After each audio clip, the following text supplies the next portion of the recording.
بسم اللہ الرحمن الرحیم نحمدہ و نصلی علی رسولہ الکریم اما بعد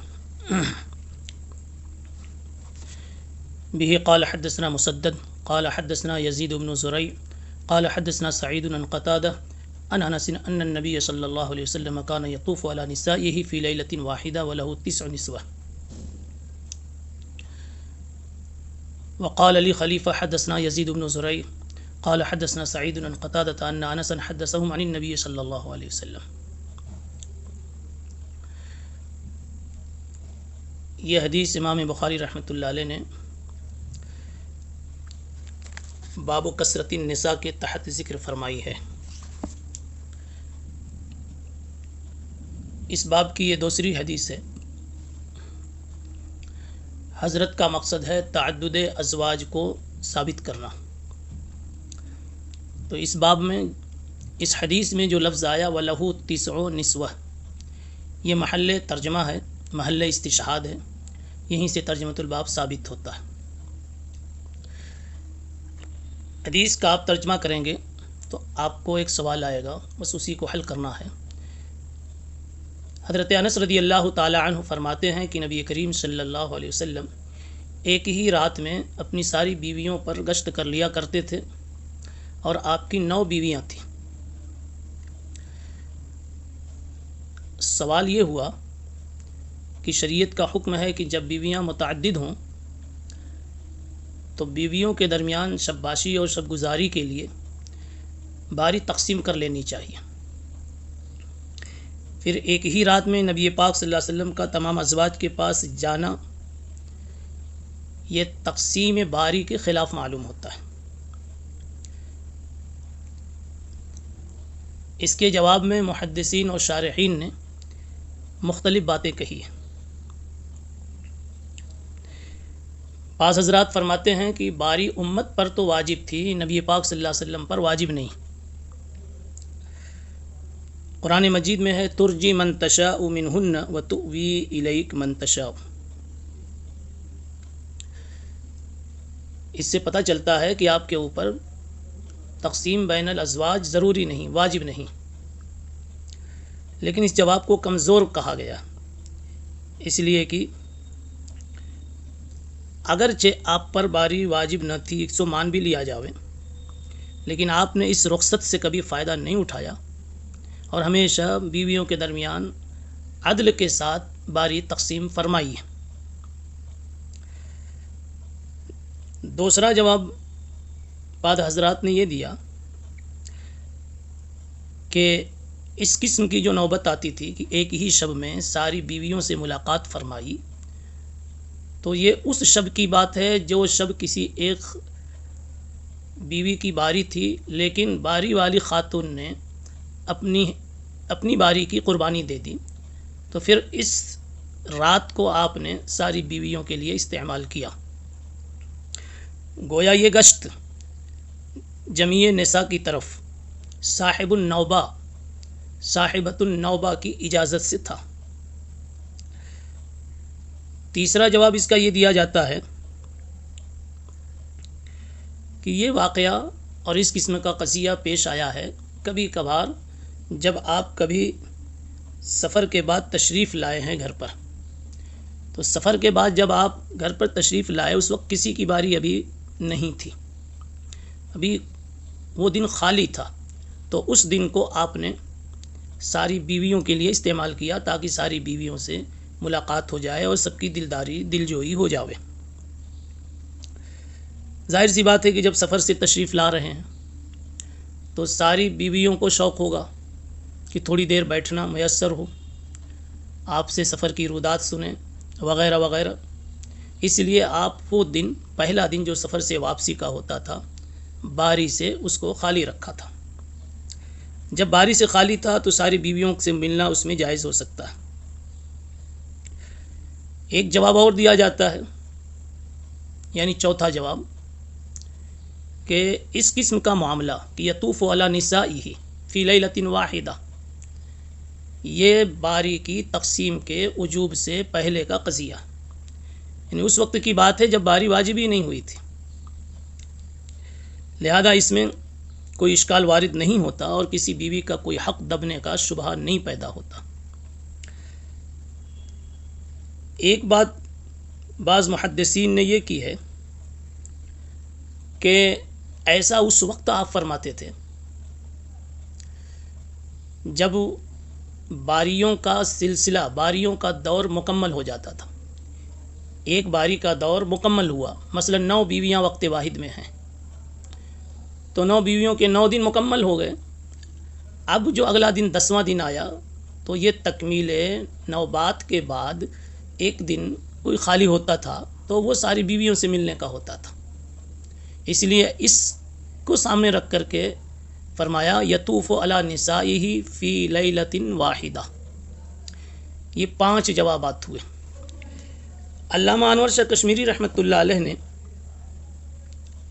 6ٹھا جواب دیتے ہوئے یہ عرض کیا، یہ فرمایا کہ اصل میں ایسا صرف 2 مرتبہ پیش آیا ہے نبی پاک صلی اللہ علیہ وسلم کی حیات مبارکہ میں۔ ایک حجۃ الوداع کے موقع پر احرام باندھنے سے پہلے، اور ایک طواف زیارت کے بعد حلال ہونے کے وقت۔ گویا ایک ہی سفر کی دونوں بات کہ حجۃ الوداع کے سفر میں جانے سے پہلے ساری بیویوں سے آپ نے ملاقات کی۔ گویا ایک ہی شب میں، آخری شب جو اب سفر میں آپ نکلنے والے تھے اس سے پہلے کی جو شب تھی، پوری شب میں آپ نے بیویوں سے ملاقات کی اور حجۃ الوداع کے اعمال میں مصروف ہو گئے۔ پھر طواف زیارت کے بعد جب آپ فارغ ہوئے ہیں حج کے اعمال سے، تو اس وقت آپ نے نیا احرام کوئی باندھنے سے پہلے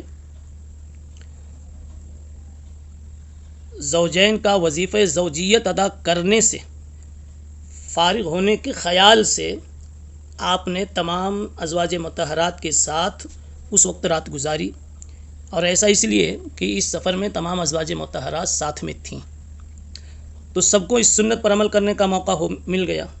خلاصہ کلام یہ ہے کہ یا تو حجۃ الوداع کے موقع پر احرام باندھنے سے پہلے یا طواف زیارت سے فارغ ہونے کے بعد۔ اسی طریقے سے طواف زیارت کے بعد آدمی وطی کے ذریعے سے، کامل وطی کے ذریعے سے اس کا احلال کامل ہوتا ہے، یعنی انسان جب طواف زیارت کر لیتا ہے تو اس کے بعد وطی سے کے ذریعے سے اس کا احرام مکمل کھل جاتا ہے، تو ممکن ہے کہ تمام ازواج مطہرات کے ساتھ اس طرح کا معاملہ کیا ہو اور سب پر گشت کیا ہو، تاکہ تمام ازواج مطہرات کا طواف مقاربت اور مجامعت کے ذریعے سے، تمام ازواج مطہرات کا احرام مقاربت اور مجامعت کے ذریعے سے مکمل طور سے کھل جاوے۔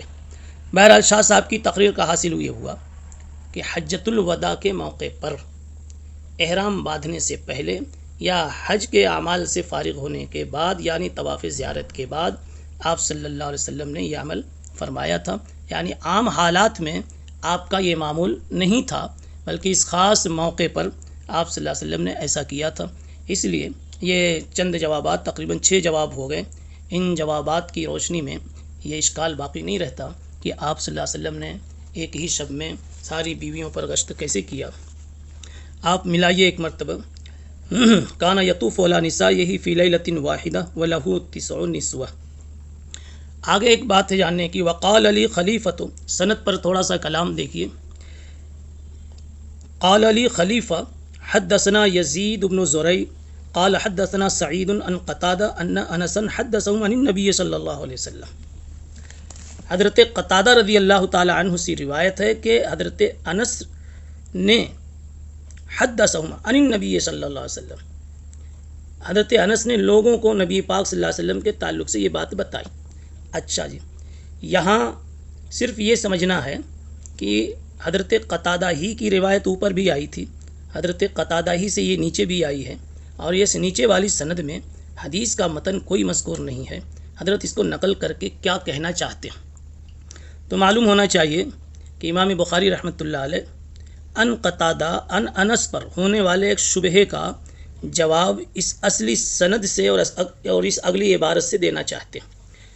سوال یہ ہے کہ حضرت قتادہ پر تدلیس کا الزام ہے، ان کو بعض حضرات نے مدلسین میں مانا، جب قتادہ پر تدلیس کا الزام ہے اور مدلس کا عنعنہ مقبول نہیں ہوتا تو حضرت نے ان قتادہ ان انس عنعنہ کیوں پیش کیا، یعنی قتادہ کی روایت ان کے ساتھ کیوں ذکر فرمائی؟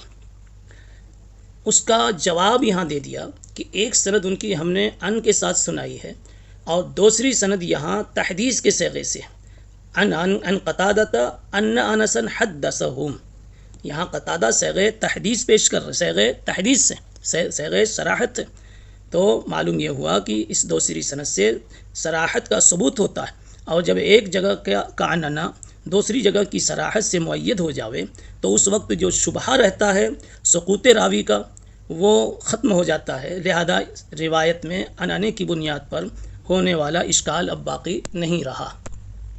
اس کے بعد تیسری روایت ہے، تیسری روایت میں یہ بات کہی گئی ہے کہ حضرت عبداللہ ابن عباس رضی اللہ تعالی عنہ سعید ابن جبیر سے پوچھتے، چنانچہ سعید ابن جبیر رضی اللہ تعالیٰ عنہ کہتے ہیں کہ مجھ سے حضرت نے پوچھا حل تزوجت، تو میں نے کہا نہیں، یعنی مجھ سے پوچھا سعید تم نے شادی کر لی ہے؟ تو میں نے کہا کہ نہیں۔ فرمایا فتزوج، شادی کر لو، فإن خیر هذه الامة اکثرها نساء، اس لیے کہ اس امت میں سب سے اچھے انسان سب سے زیادہ بیویوں والے تھے، یعنی مطلب یہ ہے کہ حضور پاک علیہ الصلاۃ والسلام جو سب سے اچھے انسان ہیں ان کے پاس سب سے زیادہ بیوی تھی۔ یہاں نبی پاک صلی اللہ علیہ وسلم کو بھی امت میں شامل کر کے، چونکہ دور ایک ہی ہے اس اعتبار سے شامل کر کے آپ کو خیر هذه الامہ کے لقب سے یاد کر لیا اور کہا کہ اس امت میں جو سب سے انسان، یعنی اس دور میں جو سب سے اچھے انسان ہیں، یعنی محمد الرسول اللہ صلی اللہ علیہ وسلم، انہوں نے سب سے زیادہ بیویاں رکھی ہیں، اس لیے تم کو بھی شادی کر لینی چاہیے۔ نبی اپنی امت کا ایک فرد ہی ہوتا ہے، اسی دور کے ہی لوگوں میں سے ایک عظیم انسان کا نام نبی ہوتا ہے، پھر اللہ کی طرف سے اس کو ایک مقام مل جاتا ہے اور ایک منصب اور عہدہ خدا کی طرف سے مل جاتا ہے تو وہ نبی ہو جاتا۔ اس اعتبار سے حضرت عبداللہ ابن عباس رضی اللہ تعالیٰ عنہ نے خیر هذه الامت کا لفظ استعمال کیا۔ بہرحال بتانا یہ چاہتے ہیں کہ حضرت سعید ابن جبیر رضی اللہ تعالیٰ عنہ کو حضرت عبداللہ ابن عباس رضی اللہ عنہ شادی کی ترغیب دے رہے ہیں کہ آپ شادی کر لیجئے۔ اشارہ یہ ہے کہ اگر شادی کے جھمیلوں میں پڑنے سے آپ کی دینی مصروفیات میں کوئی فرق پڑتا ہے تو آپ بالکل اس کا کوئی ٹینشن نہ لیں اور فکر نہ لیں، اس لیے کہ سب سے زیادہ دین کی خدمت کرنے والے اور دین کی خدمت کے مکلف جناب محمد الرسول اللہ صلی اللہ علیہ وسلم ہیں، اور آپ کے پاس سب سے زیادہ بیویاں تھیں، جیسا کہ اس سے پہلے بتایا گیا کہ وقت واحد میں آپ کے پاس 909 بیویاں تھیں، وقت واحد میں آپ کے پاس 99 بیویاں تھیں اور کل بیویاں آپ کی 11 تھیں۔ اس لیے اس روایت سے خلاصہ یہ نکلا کہ سعید ابن جبیر کو یہ قضیہ سنا کر کے حضرت ابن عباس رضی اللہ عنہ شادی کی طرف رغبت دلانا چاہتے ہیں، اور یہی مقصد بنیادی امام بخاری رحمۃ اللہ علیہ کا چلا آ رہا ہے۔ ترجمۃ الباب سے اس کی بھی مناسبت ظاہر ہے، باب تھا کثرت النساء کا۔ سبحان اللہ